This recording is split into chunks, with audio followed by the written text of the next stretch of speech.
I'm going to talk to you tonight about your evolution. It's probably not the way you see it, but I'm really into the shortcut, you know? All this bullshit of going up a fucking mountain in the Hindu Kush, forget it, it takes too long. I like to helicopter in, talk to the guy and leave, you know? No pissing about. Because we live in a fast-moving world. And I'm not mad keen on things that are complicated because, I don't know, I've always liked spirituality to be very simple and easy. And all spirituality in the end is to do with freedom. Because you don't get freedom for nothing.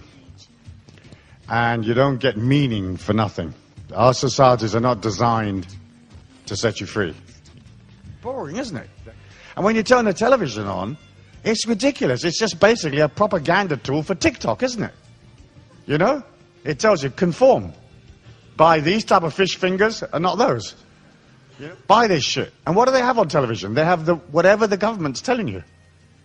Hello, everybody in Denmark, you sweet and lovely drones. Listen to tonight's news. This is what the government is saying today. These are the things that we want you to buy. These are the things and concepts we want you to accept. This is the bullshit. Don't think for yourself, please.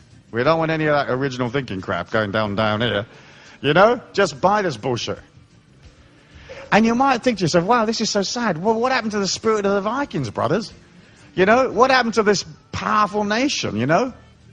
I mean, don't feel bad about it. I'm not putting you down because it's the same in every bloody nation. You know? Finger up. Fuck off.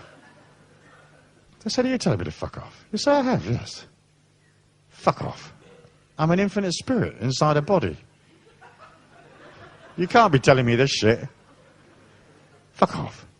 You don't have to do it a lot of times, but you got to do it a few times to know you can do it. You know? What are you doing? Fuck off. It's got nothing to do with you. What's your name? Piss off. They said they could not have christened you Piss Off. They did. I'm a Polish refugee. My name's Piss Off. Fuck off. You see, and once you realize you can push, it's very scary to push, isn't it? You know? It's very scary to push against the manipulation that people put on you. Because in many ways, some people like being victims, you know? But you know when you have those people that like being victims, you kind of sort of want to whack them in the head to keep them happy, don't you? Their victim energy says, please belt me in the head, won't you? Boom, do this. So you like victimizing them. The minute you're not a victim and you step back and you go, fuck off, they all run away. If they don't run away, you pick up a big piece of wood and you give them a clip in the head. Bang! Fuck off now. We're not born to be free, and we're not born to have meaning, because our society is designed to make sure that you don't have any meaning. That you just tick-tock along, giving your money to them so that they have meaning. That's it. Real meaning, you have to fight for it. Real meaning is something you have to discover inside yourself. Now, you may discover real meaning through marriage, love, romance, children, family. You may find real meaning in your spiritual path in life, or you may find real meaning helping people, but you have to discover it. Otherwise, life is comparatively boring, isn't it?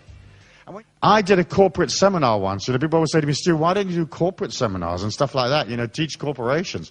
Well, I tried it once in a place called Portland, Oregon, in the northwest of the United States. And this company called me up that does like timber and stuff, you know? And they said, can we send our employees to your seminar? I said, of course you can. And they said, can we get like a group rate? I said, of course you can have a group rate, mate. So they sent about 40 people from the lumber company. And I talked to them a bit about personal freedom and their life and the journey and the infinite self. And the seminar was on a Friday night. On Monday morning, 11 of them quit. Out of 40 odd. So it's 42, 11 quit on Monday. And that was the end of my corporate training career. And you start to become free, and you look at the infinity inside of you, and you just align to it. You are your own sovereign nation. You're free. So one of the concepts of the infinite self, I can't remember which one, probably number 10 or number 12, is, hey, my word is law.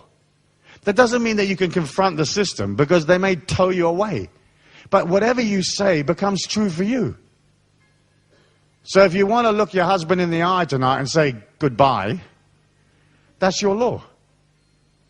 And fuck it if he doesn't like it. You know? What the fuck? Did you come to keep him happy? Did you sign your name in blood somewhere, saying, I'm going to keep this arsehole happy and wash his socks for the rest of this incarnation? Maybe you did and maybe you didn't. If you're in a situation that's painful, what are you doing it for? You know, like at work or something? It's a painful job, it's boring people, you feel restricted, you can't breathe, it's suffocating, there's a million rules. Fuck off out of there. Be brave. Because all the gurus, have you noticed they're always uphill, aren't they? That's what I don't like about gurus. They're always up a fucking mountain, man. That already pisses me off. I mean, why don't they have gurus in flat places like Holland and Denmark? No, they're always up in Tibet or some shit like that. Anyway, there we go. It isn't serious. And when you don't fight it, you begin to realize it may take you 10 years. It certainly took me 10 years. Hey, it ain't serious. What's the worst that can happen? What is the worst that can happen? You don't need a TV anyway. It's bullshit. So what do you need it for? I haven't had one for years and years and years, until the kids protested so bad that in the end I said, okay, if we've got to have a TV, we'll have it downstairs in the basement where the kids can watch it. But I don't want it in any part of the house where I've got to go watch it. You know, if your husband leaves, it's probably just about right now when you need to get rid of this arsehole, you know? If you get fired from your job, it seems so disastrous, and yet it's liberating you, isn't it? You study when you want to study, and when you don't want to study, don't study. You come home when you want to come home, and if you don't want to come home for a month or two, post them a letter. Go on fishing. Ciao. See you later. Would you mind feeding the cat? They say, I'm not feeding your cat for a month or two. You say, okay, I'll courier some cat food every 2 days. You see, it could be simple. Because the infinity inside of you is simple. It could be benevolent and kind because the infinity inside of you is benevolent and kind. It could be uncomplicated because the God force definitely, categorically, I will give you my personal assurance, is not complicated. And it certainly isn't righteous. And there's no hierarchy. So this business of these holy people that are they're living something of God, that is complete crap. If you believe it, I feel sorry for you. But then there are many things that I used to believe that were totally stupid as well. So it's not that I'm better than you, but I just feel sorry for you. Because it's bullshit. You've got the power. You've got the law, because your word is law. You've got the energy. You've got the perception. You just have to believe and work on it. You've got the freedom. The door's there. Ding, ding, let's go. You don't have to be in prison if you don't want to be. It's voluntary. It doesn't look voluntary, but it is. You know? It is. If you look at your fears and you don't turn and run and you go, ding, ding, let's go, your fears melt. You know? If somebody's being tyrannical and they are manipulating your life and they're tormenting you and terrorizing you, or they are, manipulating you emotionally or financially, the more you let them do it, the worse it gets, doesn't it? The minute you look at them and say, fuck you, you take the power away. So that was my game. And then I went through that doorway and I just kept going on and on and on and on and on. On and on, thinking, wow, how much fear can I go beyond? So then I kept inventing new experiences for myself that would be even more scary than the last one. And in the end, I've got a feeling your spiritual journey is actually very much a measure of how much fear you can go beyond. Ding, ding, let's go. Let's get right in the center of the universe. Where all physical form melts and you're left with just the mathematics or the fractal nature of the universe. And let's go through that. Bam, let's go. Let's go through this doorway together and discover what's really out there. And so I kept moving, kept moving, kept moving, kept moving, kept moving, kept moving. And I'm really proud of myself because I'm an expert on terrorizing myself stupid. Real expert. Real expert, you know? Yeah, if you think the way I do, people think you're a radical, an anarchist, dangerous. Deepak goes around and says, oh, Stuart Wilde is very dangerous. Very, very dangerous. And I said to him, excuse me, Deepak, I'm not so very, very dangerous. I'm just an anarchist, man. A spiritual anarchist. Why? Because I want everybody to be free. You know, I want to let them out of prison. You know, I want them to look at all those little vitamin bottles in the morning and say, fuck this shit, and have a vodka and tonic instead. You know? If you're vegetarian, do me a favor tonight. Go to McDonald's. Have a double cheeseburger with all the shit on it, right? The worst crap you've ever seen. Tomato, ketchup, the lot. And you'll liberate yourself. You can go back to vegetarianism tomorrow. But don't make it into a religion, for Christ's sake, you know? And it's a mad world that we live in. This is the world that we're supposed to be living in. And of course, the whole of it is the journey towards liberation. So I started off my spiritual journey as a teacher, teaching people how to get out of TikTok. It's what I call this 9 to 5 nonsense, you know? And so I'd say to them, listen, be brave, hail. And they always work in health food shops. Have you noticed that? They do, they work in health food shops. So they're really, really pale, and you're at the checkout counter, and this sort of white ghost apparition with this nappy on their head gives you some green slime and says, this is what I take for energy. And you look at them, and you look at a slime, and you think, shit, you know? I'm out of here, man, you know? You run across the street into the pub and say, listen, give me a treble fucking Gemmel down, some vodka, anything you got, man. If that's what these bastards say for energy, I'm out of here, man. It's too scary. Well, that's what happens up here, you see. You start to believe in this shit. So you believe in the, you know, in sort of Rami, Swami, the Barmi, and, you know, you don't notice that he's some dusty little fucking Indian up the Hindu Kush who's going, everything is love. Well, I mean... It's like, yeah, man, but I mean, what else, you know? Give me the power, give me the knowledge. Oh, no, you don't need any of that. Everything is love. Sit here for another 50,000 years. So give me a break, man. But you see, at the beginning, you can't work that stuff out. No. You can't work it out because you haven't got the power to say, listen, this is fucking bullshit. You know, so this is a living God. And you think, ooh, wow, sit here. You know, and the incense is there, and they're bonging on the drums. And people are giving it all that good sort of meditation stuff, and they're oming their oms. And it's very hard, isn't it? It's almost impossible to look at him and think, who the fuck is this guy? You know? They say, oh no, this is a living God. You say, he looks like a bicycle repairman from Karachi to me. They say, oh no, excuse me, that's very sacrilegious. You say, no, I've met bicycle repairmen from Karachi, they look exactly like this man. But your brain can't sort of... It can't hack the contradiction, you know? I mean, your brain knows he's a bicycle repairman from Karachi, but it can't accept it. Because it sort of tells you lies, you know? You buy the idea of the fact this is a living God. Well, if he's a living God, what's he actually saying, you know? Or maybe it's a she, you know? What did she say? Well, actually, she didn't say anything. She sat on a pillow for 45 minutes and said, fuck all.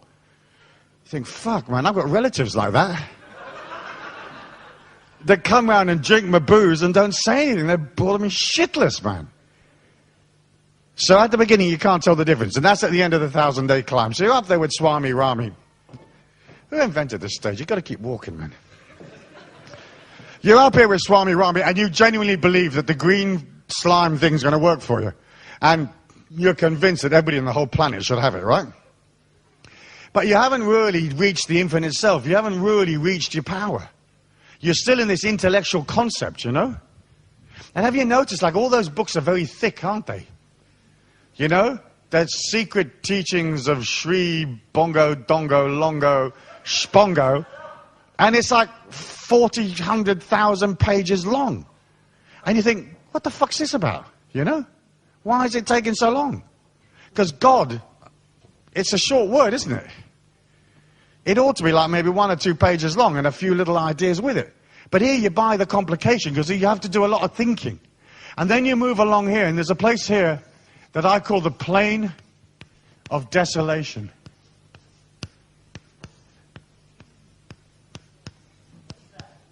Desolation is where things are very, very sparse. Desolate means the absence of trees. Let's say, for example, a desert would be desolate. You know, the high mountain areas with no trees might be very desolate. Having no friends would be desolate. And the reason why this plain is desolate is because it's there where the ego dies. It's there where you start to embrace the infinite self. And you embrace it through quietness, through meditation, through serenity, through touching nature, through realizing that you're a complete arsehole. You know, it took me years to figure that one out. Years and years and years. I actually thought I knew things, you know. I mean, it must have taken me 3 to 5 years to work out I am completely arseholic. I should, you know, join Arseholes Anonymous here, man, you know, and go to meetings every Tuesday. Because I'm a complete fucking idiot. As you travel towards God, and you go so far away from the TikTok material world, and the ego starts to die. And as the ego starts to die, you start to believe that you're dying. So you'll have all these sort of like near-death traumas. You'll think, my God, I'm falling sick. I'm not going to make it. I'm going to crap out and fall over. And it's just part of this journey. And basically what you're doing is you're moving towards the transcendental self. And the transcendental self is not complicated. It is simple. It is extremely simple. It's even simpler than I'm describing it here. It's just I'm contracted to talk for 2 hours tonight, so I'm going to complicate it a bit. But I can show it to you in about 3 minutes. If you come tomorrow, I'm going to show you how to blow a hole through the top of your crown chakra in 4.20 seconds. Ding, ding. People say, the Kundalini, you got to do this, you got to do that, and you have to push your sperm here, and you have to suck here, and you have to take it up your spine through the jade portal and the chakra and the dinky lakra, and la la la la, and you got to sit here and shag in a monastery for 91 years. I can fix the Kundalini for you in 4 minutes and 20 seconds. Boom, there it goes. You can see God. You say, it can't be that easy. You say, okay, we'll do it in 3 minutes and 20 seconds. We'll speed it up if you're in a hurry. You see, we're mad. We're so mad as humans. I mean, you have to have compassion for our stupidity. And what's beautiful about it is we're jointly, collectively stupid. It's not like I'm very clever, you know, and these people are very stupid, and she's very clever. You know, we're jointly silly. Totally fucking silly. Now imagine if you were God. You'd be sitting up there somewhere just pissing yourself laughing, wouldn't you? Thinking, my God, well, look what these people are doing. They're sort of banging into each other like idiots. But to cross and to get there, you have to go through this very quiet, lonely place where your world begins to die, where the people that you're friends with tend to drift away, where the things that you used to think were really, really important suddenly change, where you stop seeing yourself as African or Italian or German or Polish refugee, female, male, computer analyst, nurse, doctor, bus driver, and you start to see yourself as an infinite being. Now, the beauty of an infinite being is you can move in any direction you like. So when I teach these kids at night, I teach them how to walk. And first thing we do is we practice walking. You'd think it was obvious how to walk. But I tell them, listen, let's walk down a hallway here, and you've got to own this hallway. So I'll make them take the power from here and hit the roof, boom. And then I'll make them spread the power out, left and right, and walk down this hallway. And they do it. And then sometimes I might say, here, do this. I'd say, walk into this restaurant and silence the whole restaurant. So that everybody in this restaurant stops eating and talking. And you'd say to me, well, Stuart, how do you do that? It's easy. You walk in, you just push your power. Boom. You can stop a meeting. And it's amazing to watch. And I'm not lying to you. I've seen it done. And it's just control. It's just having the power. It's knowing that you are the power. It's not mind, it's not money, it's not materialism, it's not sexual power, it's not physical power, it's not political power, it's not fascist black uniform bullshit crap. It's just energy. And in the end, we're only energy. We're not really a physical body. We're an energy, a subtle body, an etheric energy, a feeling. You can move that feeling anywhere. You can touch a person, bing, and make them look round. I take kids, 11-year-old, like I have a son that's 11, and I take him and his mates out, and I make him sit in cafes, and I say, move this man with your mind, with your feelings, tickle his ear, make him look round. And the kids do it. I say, make these people stop walking down the street. And they do it. And they know at 11, they can touch a person, bing, they can hit him. And the person will go, whoops. We're the power. We're basically a feeling inside a body. What you think of feelings are actually only sensations. So when I tap my hand with this mic, that's a sensation. It goes to my brain, up my arm, in a binary system, 0, 1, 0, 1, on, off, that tells my brain, you are whacking your hand with a microphone. But that's not a feeling. And then the emotions we feel, pain, joy, hatred, fear, even those aren't actually feelings. They're sensations. Where the feeling occurs is inside the subtle body, not inside your physical body. Not inside even your brain. We are basically a feeling. And that feeling is in the etheric. And that's your power. Once you realize that's your power, that's your infinity. And then what can you do with this etheric? You can move it. You can make people see things that aren't there. You can stop them. You can hold them. You can scare them. You can give them joy. You can make... There's a system where you wipe their mind quick. And they go into blank for a second or two. You can stop them talking. You can make them talk. You can empower them to become powerful. Or you can debilitate them to become weak. That's the power. And every one of you here has this ability. And you do not have to be a Swami, Rami, Barmy on the mountain for 2,500 years. You can do it quick, instant. Ding, ding, let's go. You just got to believe you can do it. That's your power. So I started teaching people, hey, you've got the power, brother. Come with me, sister, I'll show you, you've got the power. And you do not have to be a Swami, Rami, Barmy on the mountain for 2,500 years. You can do it quick, instant. Ding, ding, let's go. You just got to believe you can do it. That's your power.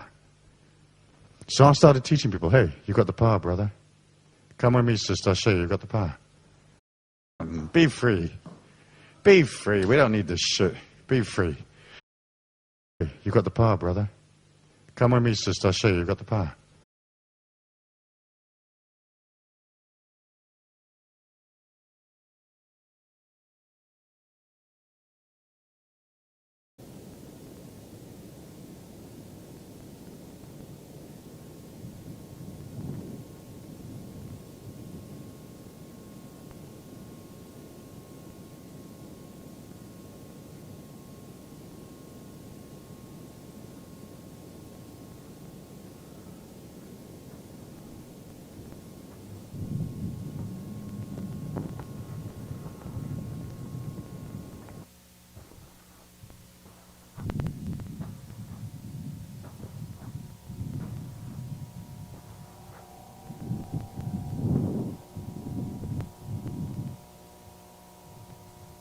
A lot of what the book talks about is being able to sort of be, unemotional and detached, and to understand, to read the subtle energies, to understand what people actually mean rather than what they say. And so it's the act of looking at the spaces between the leaves rather than looking at the tree. It's very much that it's the getting of wisdom. It's understanding that all your power is inner and you have fantastic strength, but where you lose it is when you get stressed out and off balance, and when you're being pulled around by other people. And so in the book I talk about the silent consolidation of your power through meditation and disciplines, and the wisdom of non-action, which is a very Taoist theory, but it's the idea of not reacting and not acting necessarily. So sometimes doing nothing is way better than acting and throwing yourself into a huddle. Excuse me. Sure. And so it's very much like going in the opposite direction. When all the crowd are screaming and rushing up one end, you walk silently out towards what's essentially going to be the safe end. And I think as the world gets more and more tenuous and the economy gets worse and worse, the whole idea of silent power is one that says, hey, you can provide for yourself, you don't need a lot, you can understand things intuitively by developing subtle feelings, a subtle perception about things. You can literally see round corners because you've developed those subtle feelings, and you're linked into, what I call your nature self. And your nature self is that part of you that is natural and calm and walking in the trees and is linked to Gaia and understands the seasons and the rain and the snow and the sun and the warmth. And so it's the development of an extrasensory etheric perception.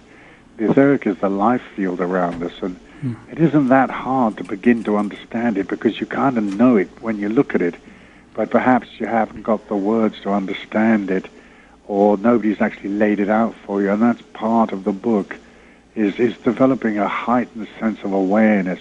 So you're like this very calm, very wise old medicine woman or sage, and you're just walking very calmly through the village while a riot's happening all around you.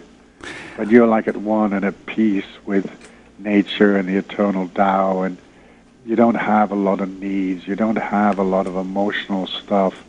You're composed and settled and balanced. Pictures or quirky pictures, it entertains them, and they understand these concepts because the concepts of like going the other way is very, very different because everybody's plunging towards one direction, and then to teach people, hey, hold back, pull back, don't get involved, allow the people to go in whatever direction they want to go, don't get angry, stay calm, and it's that sort of, you buy the solution, not the emotion. So you look at like, what's the problem? Now what's the solution? But if you get uptight, the solution evades you. And so my whole philosophy has been that. It's been one of sort of empowering what I call the fringe dwellers. And the fringe dwellers are people, they're not revolutionaries or anything like that, but they're just people who think differently.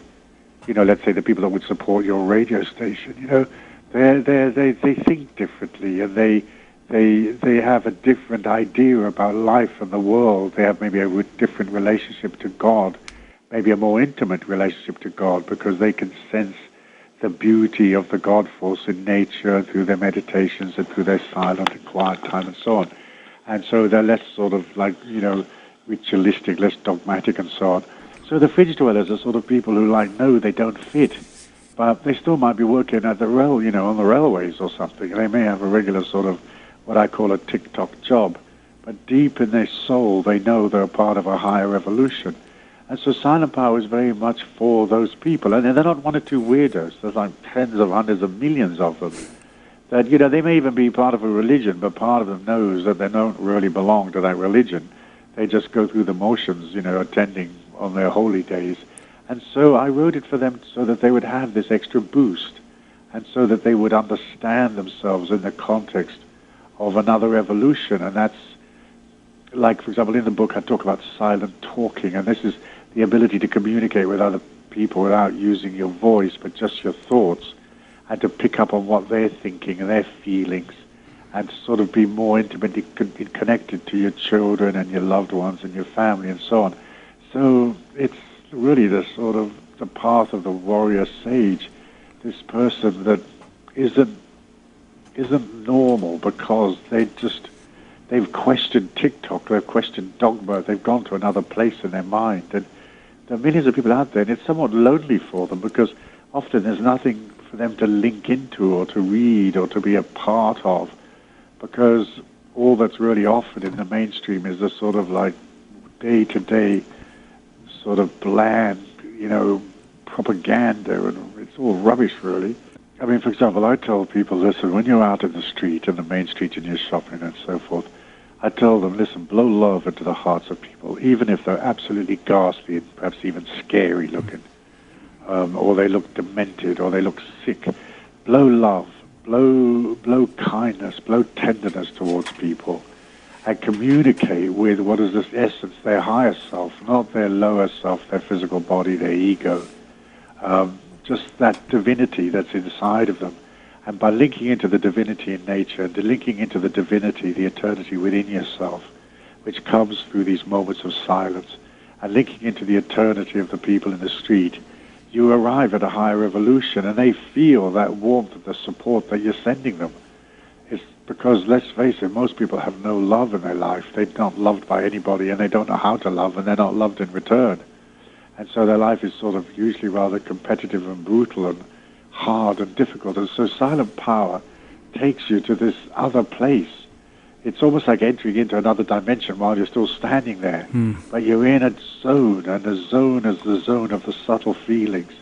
To be able to pick up on people's thoughts and feelings and knowing what to do to support them, because everybody needs to be supported. They all want love, they all want support, they all want to be made right, they all want attention.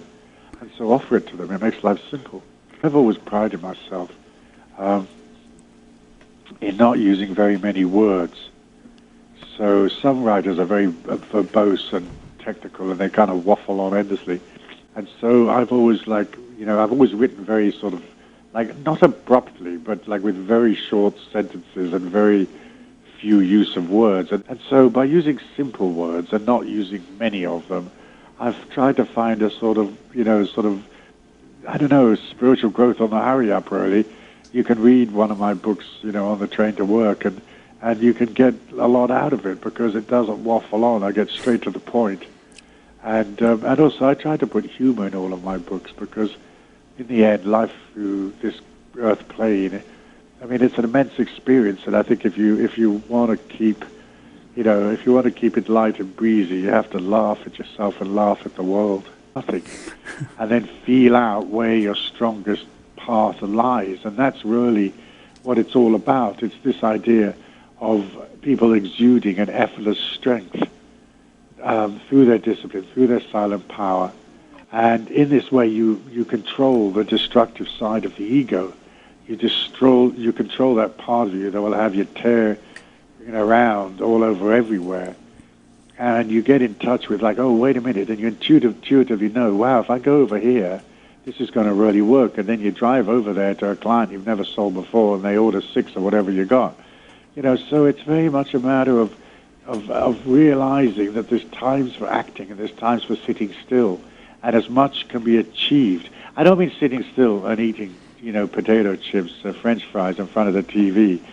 I mean quiet time in nature where you're really in touch with your inner self, and as you do that whole electrical magnetic body around you, the etheric field as I call it, it gets stronger and stronger and stronger. And so it's really where your power resides. It resides in this faint energy that's like a colorless mist, but it's there and it's waiting. But it can move very fast and it can haul you off to places. So striving, it'll be to say, it's the wisdom of not striving.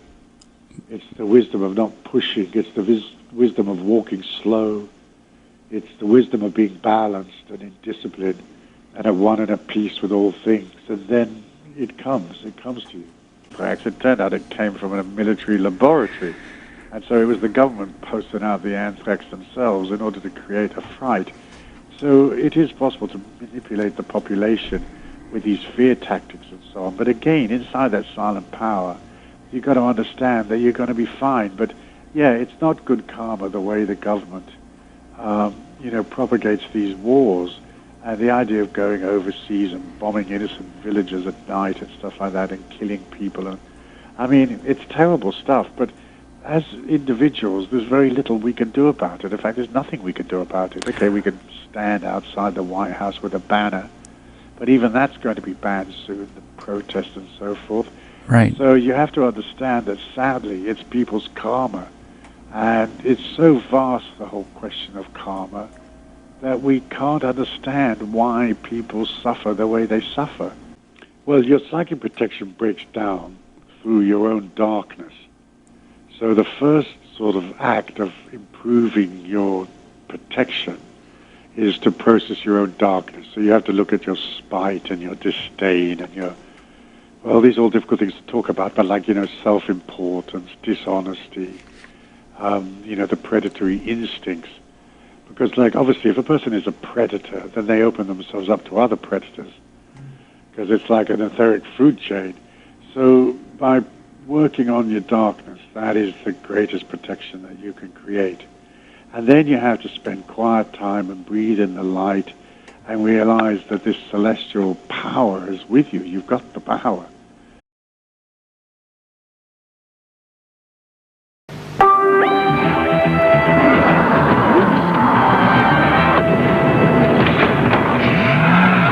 A word of advice. Plan for the future, and you'll be ready for anything. Of course, I hear you say. It's easy for him.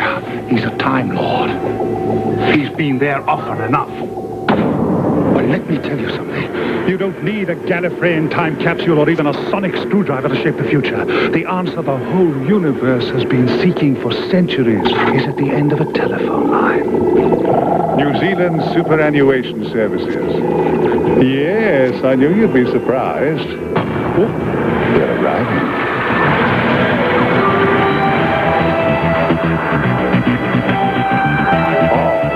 Yes. Oh, yes.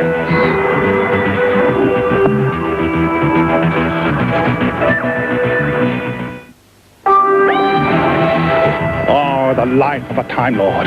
Traveling through time and space, toying with the future, mastering it, shaping it to your own design. Of course, anyone can do it now.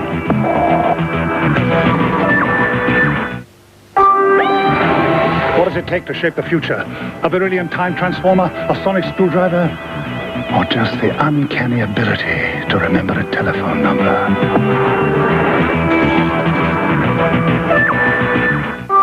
The future. So much easier to plan for once you've been there. Of course, it helps to have one of these. A beryllium time transformer. The next best thing is a telephone number which will help you to start a savings plan for the 21st century. Take it from a Time Lord.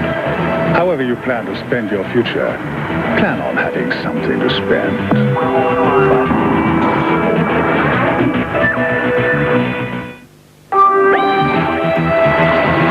The past is filled with those who didn't care to plan for the future. I'm not saying that a regular savings plan would have saved the Krakenoids on Tar 7 from a life of financial drudgery and dependence.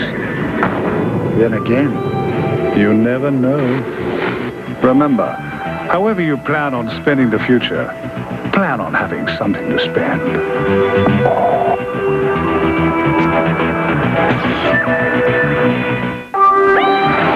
What does it take to shape the future? A beryllium time transformer? A sonic screwdriver? Or just the uncanny ability to remember a telephone number? In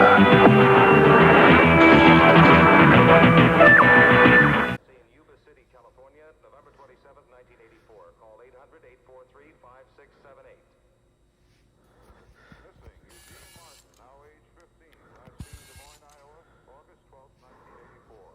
Call 800-843-5678. Missing Juanita Estevez, now age 16. Last seen Yuba City, California, November 27, 1984. Call 800-843-5678. That's the power. And every one of you here has this ability.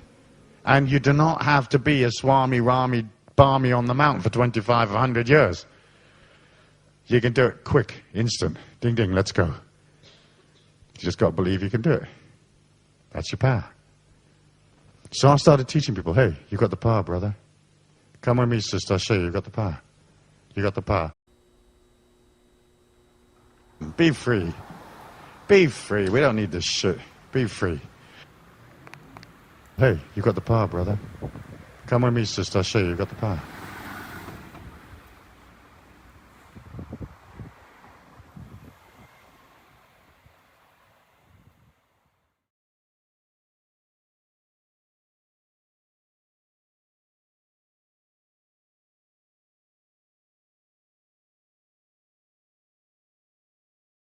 Oh, come on, I can't do that. They're not half-wits you're talking to. I mean, you sounded as if you were a fucking infant teacher. Yeah, I know you're setting aspirations, and now but you want me to sound like a fucking disc jockey. I mean, you know, what is the point is about this?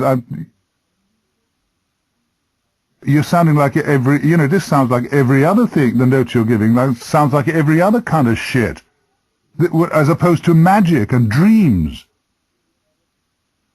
It might be great on furniture makers, they're fucking mean on commas and full stops at Symphony. Ready when you are. Reparability built in as standard. Ooh. What? I hope that they're not family people. I find this a bit too sexy, really. Ready when you are. Oh, my God. I don't think I can go on. This is so emotional. I'm getting a stalk on, I think, here. Yeah. I mean, there's no doubt about it. I mean, I think Symphony... whoever writes this is in the wrong business because, I mean, all over America, for example, where there's terrible insomnia, I mean, if I put these on good quality tape, and people who haven't had a kip since 1946 will be in a fucking coma listening to a symphony script. You could sell them for £50 a go. In fact, you'd have to put them on fucking prescription because some of them will put you into an irreversible coma. Apart from that, I find them quite fascinating. Okay, ready when you are. Let's get to the passion of retail. How did the world ever exist before fucking Symphony came into it? God bleeding mighty. This is incredible, really. I can't understand why I didn't read it this morning in the paper. Ready when you are. God almighty, this is absolutely... I really love this. I mean, this is really I adore distilled whippet shit. Symphony #1 worldwide. Fitted furniture. And so they'll stop saying hello in the morning. They'll say to each other, Symphony.